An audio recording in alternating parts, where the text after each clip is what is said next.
आगे बढ़ने की चाह रखना कोई गलत बात नहीं है, लेकिन क्या हो जब महत्वाकांक्षा इतनी बढ़ जाए। बहू, ये नौकरी ही करती रहेगी या कुछ घर का काम भी करेगी? जब देखो बस अपने ऑफिस का काम करती रहती हो।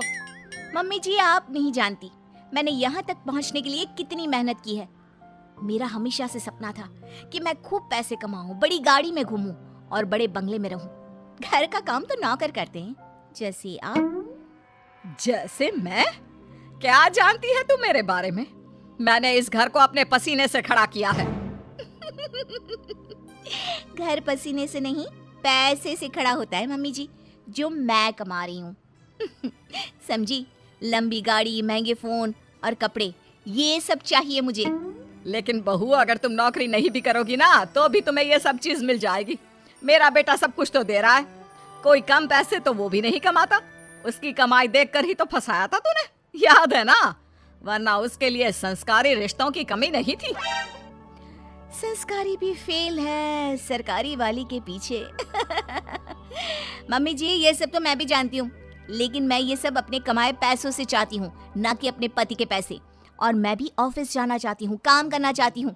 मैं भी चाहती हूँ कि लोग मेरे आगे पीछे मैम मैम करके घूमें और मैं उनको बॉस बनकर ऑर्डर दूं। You know, work like a man. Like a man? अरे लाइक अ मैन बनने के चक्कर में बहू वुमन भी ना रह जाओ। अरे क्यों बहू, मैं जानती हूँ तू बहुत महत्वाकांक्षी है, लेकिन तू अपने सपनों के लिए अपने परिवार को भूल जाएगी क्या? और अगर आगे बढ़ने की इतनी ही चाह थी तो शादी क्यों की? बस कीजिए मम्मी जी, बहुत थक गई हूँ मैं, मुझे आराम करना है। और मेरा खाना प्लीज मुझे मेरे कमरे में ही दे देना, मैं वहीं खाऊंगी। ये कहकर बहू चली जाती है अपने कमरे में। अगले दिन, मम्मी, टीचर ने आपको स्कूल में बुलाया है। मुझे? लेकिन क्यों, क्या हो गया? वक्त नहीं है मेरे पास। वैसे हुआ क्या है? फीस तो मैं समय से दे रही हूँ, और क्या चाहिए इन स्कूल वालों को? मम्मी, इस बार मेरे एग्जाम्स में नंबर कम आए तो मैम आपसे मिलना चाहती है। नंबर कम आए हैं तो और पैसे ले लें। क्या है ये, वक्त खराब करते रहते हैं। नंबर कम आए हैं? अरे तभी तो मैं तुझे बोलती रहती हूँ पढ़ ले, और तू है कि पूरा दिन बस वीडियो गेम। देख बहू, तेरे ध्यान न देने का नतीजा इसके नंबर कम आने लग गए हैं। मम्मी जी, कोई बात नहीं है, अभी वो बच्चा है और स्कूल टाइम में ऐसा होता रहता है, समझ जाएगा। वैसे भी हम लोग कमाकर इतना पैसा जमा कर देंगे कि ये बैठ कर खाएगा तो भी खत्म नहीं होगा। बहू, अगर तेरे यही तेवर रहे तो मुझे डर है कि कहीं गोलू तुम्हारे हाथ से ना निकल जाए। इसलिए घर पर ना सही बच्चों पर तो थोड़ा ध्यान दो। मम्मी जी, आप फिक्र मत कीजिए, मैं सब संभाल लूंगी। चलिए ऑफिस के लिए निकलती हूँ। हाथ से बच्चा निकले ना निकले, आप मुझे ऑफिस से जरूर निकलवा देंगी। मैं निकलवा दूंगी? अरे तेरी हरकतें, इसे तो कहना ही बेकार है। लगता है अब विक्रम ही इससे बात करेगा। सास बेटे को फोन करके सारी बात बता देती है।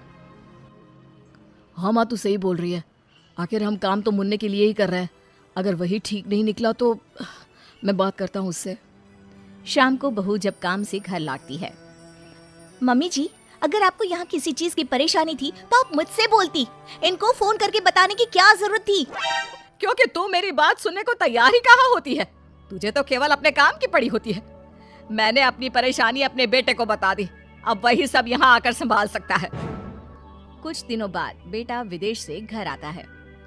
ये सब क्या हो रहा है? मैं नौकरी करने विदेश क्या चला गया? तुमने तो घर के कामों से छुट्टी ही ले ली। अगर मुझे पता होता तुम ऐसा कुछ करोगी तो मैं कभी विदेश ही नहीं जाता। लेकिन मुझे समझ में नहीं आ रहा तुम ऐसा क्यों कर रही हो? तुम घर पर ध्यान क्यों नहीं दे रही? घर के कामों पर क्या ध्यान देना, उनके लिए मम्मी जी है ना। मैं भी तुम्हारी तरह पैसे कमा रही हूँ और अपने सपने पूरे कर रही हूँ। मैं पैसे अपने सपने पूरे करने के लिए नहीं, हम सबके लिए कमाता हूँ, ताकि तुम सब बढ़िया से रहो, तुम्हें किसी चीज की दिक्कत ना हो। और वैसे भी हमें तुम्हारे जॉब करने से कोई प्रॉब्लम नहीं है। प्रॉब्लम यह है कि तुम अपने परिवार के प्रति जिम्मेदारियां पूरी नहीं कर रही हो। पूरी जिम्मेदारी उठाने का ठेका मैंने लिया है क्या? अरे कुछ तुम ही कर लो। ऐसा है तो ठीक है माँ, मैं घर के कामों के लिए नौकर रख रहा हूँ और गोलू की पढ़ाई वगैरह मैं सब खुद देख लूंगा।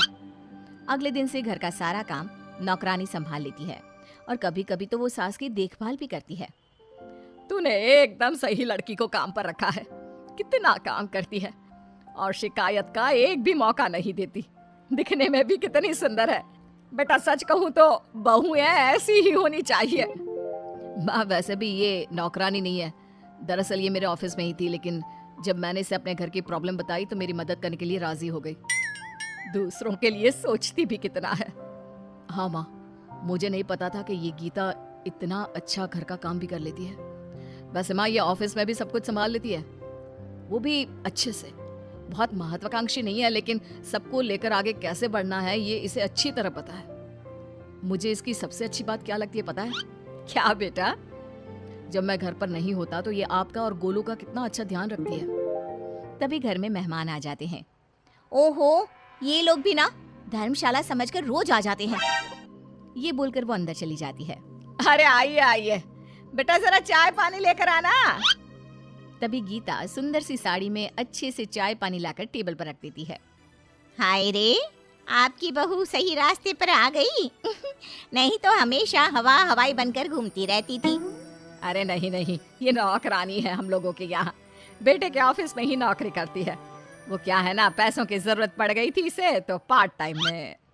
लेकिन कितना अच्छे से काम संभाल लिया है आपका। घर भी चमक रहा है और सब कितना अच्छा लग रहा है। तभी बहू आ जाती है। इसी काम का तो उसे पैसा मिलता है, तो उसे करना ही पड़ेगा ना। कितनी अच्छी लड़की है, काश मैं इसकी शादी तुझसे करवा पाती। मुझे एक अच्छी बहू मिल जाती और तुझे एक अच्छी बीवी। मम्मी जी, आप ये क्या बोल रही हैं? मैं तो बस वही बोल रही हूँ जो मेरे मन में आया। कुछ गलत कहा क्या? ये सुनकर बहू उठकर अंदर चली जाती है और सोचने लगती है। आज मम्मी जी ऐसा बोल रही हैं, कल को मम्मी जी ने ऐसा कुछ सच में कर दिया तो मेरा क्या होगा? वैसे भी मम्मी जी मेरे से परेशान रहती हैं, और मम्मी जी ने इनको दूसरी शादी के लिए मना लिया तो नहीं नहीं, मैं ऐसा कुछ नहीं होने दूंगी। मैं इनको एक अच्छी बहू, बीवी और माँ बनकर दिखाऊंगी। उस दिन के बाद से बहू अपने परिवार का ख्याल रखना और एक अच्छी बहू, बीवी और माँ बनना शुरू कर देती है।